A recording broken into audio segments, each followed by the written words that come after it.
అందరికీ నమస్కారం అండి. నేను మీ డాక్టర్ ముబీనా. అయితే ఈరోజు ప్లాస్టర్ ఆఫ్ ప్యారిస్ అంటే పిఓపి ఫ్రాక్చర్ కేసెస్కి పిఓపి వేస్తాం కదా, దాని గురించి అండ్ దాన్ని ఎలా కేర్ తీసుకోవాలనే దాని గురించి ఒక చిన్న సజెషన్ ఇవ్వడానికి ఈ వీడియో చేస్తున్నానండి. అయితే ప్లాస్టర్ ఆఫ్ ప్యారిస్ అనేది చాలా పురాతన కాలం నుండే మనకి ఫ్రాక్చర్ కేసెస్ని ఇమ్మొబిలైజ్ చేయడానికి వాడేవాళ్ళు. అయితే ఇప్పుడు అవి సర్జికల్ టెక్నిక్స్ ఎక్కువ అవ్వటం వల్ల అవి కొంతవరకు తగ్గినాయి, కానీ అదైతే గోల్డ్ స్టాండర్డ్ అండి. మన చిన్న చిన్న ఫ్రాక్చర్ కేసెస్, అలాగే హెయిర్ లైన్ ఫ్రాక్చర్స్ అంటాం, అలాంటి వాటికి, తర్వాత చిన్న చిన్న స్వెల్లింగ్స్ ఉన్నా కానీ, ఫ్రాక్చర్ లేకపోయినా కానీ దెబ్బ తగలటం వల్ల స్వెల్లింగ్స్ ఉన్నా, ఇన్ఫెక్టెడ్ లింబ్స్ ఉన్నా, వాటన్నిటికి కూడా వాటిని ఇమ్మొబిలైజ్ చేయడానికి ప్లాస్టర్ ఆఫ్ ప్యారిస్ని యూజ్ చేసి పిఓపి అనేది వేస్తామండి. అవి సుమారుగా 4 రకాలు ఉంటాయండి. 4 రకాలు ఎలా డివైడ్ చేస్తాము అంటే, మనము ఫస్ట్ స్లాబ్ అంటాము. స్లాబ్ అంటే ఒకవైపు మాత్రమే వస్తుంది. అది ఎలాంటి కేసెస్కి వేస్తామంటే, వాపు ఉన్నా లేదా ఏదన్నా ఇన్ఫెక్ట్ అయ్యి వూండ్స్ ఉన్నా అలాంటి ఉన్న కేసెస్కి ఒకవైపు మాత్రమే ప్లాస్టర్ ఆఫ్ ప్యారిస్ వస్తుంది. అలాగే ఫ్రెష్ ఫ్రాక్చర్స్, నిన్న ఈ రోజుల్లో ఫ్రాక్చర్స్ అయిన కేసెస్కి కూడా వాటిని కూడా స్లాబే వేస్తాం. ఎందుకంటే స్వెల్లింగ్ రావడం ఏంటి అంటే క్యాస్ట్ వేయడానికి కుదరదు అనమాట. క్యాస్ట్ వేయటం వల్ల లిమ్స్, ఫింగర్స్ అవన్నీ స్వెల్లింగ్స్ వస్తే మళ్ళీ లోపల పాడవుతుంది, కాబట్టి వాటికి స్లాబ్స్ వేస్తాము. అలాగే క్యాస్ట్ సెకండ్ది. క్యాస్ట్ అనేది చాలా కేసెస్కి వేస్తాము, అంటే అన్డిస్ప్లేస్డ్ కేసెస్కి, లేకపోతే ఫ్రాక్చర్ చిన్న చిన్న ఫ్రాక్చర్స్ అయ్యి స్వెల్లింగ్ ఏం లేకపోయినా కానీ అలాంటి కేసెస్కి క్యాస్ట్ వేస్తాం. అలాగే స్ప్లింటింగ్, చిన్న చిన్న ఫింగర్స్కి వీటిని పెద్ద పెద్ద క్యాస్టులతో వేయకుండా స్ప్లింట్స్ వేస్తాము, అదొకటి. అలాగే చిన్నపిల్లల్లో తుంటి జాయింట్ విరిగినా లేదు తొడ భాగంలో ఉన్న ఎముక విరిగినా కానీ స్పైకా అంటాం, స్పైకా క్యాస్ట్, అవి వేస్తాం అన్నమాట. ఇలాంటివి వేయించుకుంటారు, బాగానే ఉంది, కానీ వీటిని జాగ్రత్తగా చూసుకోవటం అనేది కూడా చాలా ఇంపార్టెంట్ వేయించుకున్న తర్వాత. అయితే ఎలా చూసుకోవాలి జాగ్రత్తగా, ఎప్పుడు మనం ఎలా కేర్ తీసుకోవాలి అనేది ఒకటి ఇంపార్టెంట్ పాయింట్.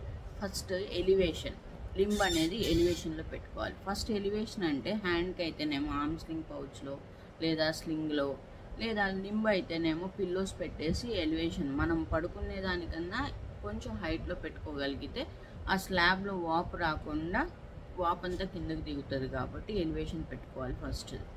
రెండోది ఏంటి అంటే ఫింగర్స్, టోస్ కానీ ఫింగర్స్ కానీ మనం పిఓపి వేసిన తర్వాత వేళ్ళని కదిలిస్తూ ఉండమంటాం.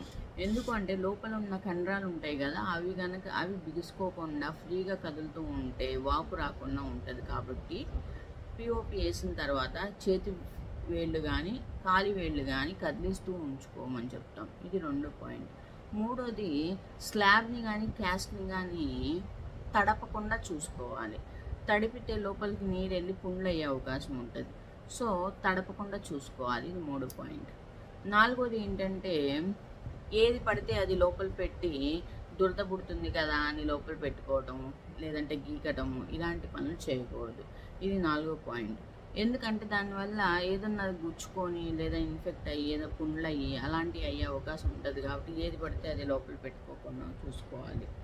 అది నెక్స్ట్ ఐదో పాయింట్ ఏంటంటే క్లీన్గా ఉంచుకోవాలి స్లాబ్ని. మనం వేయించుకున్న స్లాబ్ని క్లీన్గా అంటే నీట్గా మురికి లేకుండా చూసుకోవాలి. ఇది ఐదో పాయింట్. ఈ 5 పాయింట్లు చేస్తూ కూడా అయినా కానీ ఫింగర్స్ స్వెల్లింగ్ వస్తున్నాయి, లేదు టోస్ స్వెల్లింగ్ వస్తున్నాయి అంటే వెంటనే డాక్టర్ గారిని సంప్రదించాలి. సో పిఓపి వేయించుకునేవి తీసుకునే జాగ్రత్తలు ఇవైతే, ఒకవేళ వేయించుకున్న తర్వాత వెంటనే డాక్టర్ని కన్సల్ట్ అవ్వాల్సిన పాయింట్లు కూడా ఒక 5 ఉన్నాయి. ఏంటవి అంటే, ఫస్ట్ పాయింట్ వాపు రావటం, వేళ్ళకి ఎక్కువ వాపు వచ్చి ఎరుపుగా వచ్చేయటం అనేది ఫస్ట్ పాయింట్. సో అది టైట్గా అయినప్పుడు క్యాస్ట్ కానీ స్లాబ్ కానీ వాపు ఎక్కువ అవ్వటం వల్ల స్లాబ్ కానీ క్యాస్ట్ కానీ వేసినప్పుడు అది టైట్గా అయిపోతుంది అనమాట. ఆ టైట్గా అయిపోయినప్పుడు ఫింగర్స్ కదలవు. అలాంటి సమయంలో వెంటనే వేసిన డాక్టర్ గారి దగ్గరికి వెళ్ళి కన్సల్ట్ అవ్వాల్సి వస్తుంది. రెండో పాయింట్ ఏంటంటే అసలు కదలట్లేదు, వాపు ఎక్కువ అవ్వడం కానీ కదలట్లేదు, సెన్సేషన్స్ తెలియట్లేదు. సెన్సేషన్స్ అంటే మనం పిఓపి ఇక్కడ దాకా వేస్తాం, వేసిన తర్వాత ఈ వేళ్ళకి వాపు బాగా ఎక్కువ ఈ కదలలేకపోతుంది, అప్పుడు డాక్టర్ గారిని కన్సల్ట్ అవ్వాలి. మూడో పాయింట్ సెన్సేషన్స్ అనమాట. వేసిన తర్వాత ఈ పార్ట్కి సెన్సేషన్స్ తెలియవు అనమాట. వేసిన తర్వాత అప్పుడు కూడా వెళ్ళి కలవాల్సి వస్తుంది. ఎందుకు ఇలా అవుతుంది అని అంటే వేసేటప్పుడు లూజ్గా ఉన్న కట్టు వేసిన తర్వాత వాపు ఎక్కువ అవ్వటం వల్ల బ్లడ్ సర్క్యులేషన్ అనేది తగ్గి ఈ వేళ్ళకి అనేది సెన్సేషన్స్ తగ్గడము, ఎరుపు అవ్వడము, మూమెంట్స్ లేకపోవటం ఇలాంటివన్నీ అవుతూ ఉంటాయి. కాబట్టి ఇలాంటి పిఓపి వేయించుకున్నప్పుడు మీరు ఇలాంటి కేర్ తీసుకొని మీరందరూ జాగ్రత్తగా ఉండాలని కోరుకుంటూ సెలవు తీసుకుంటున్నాను.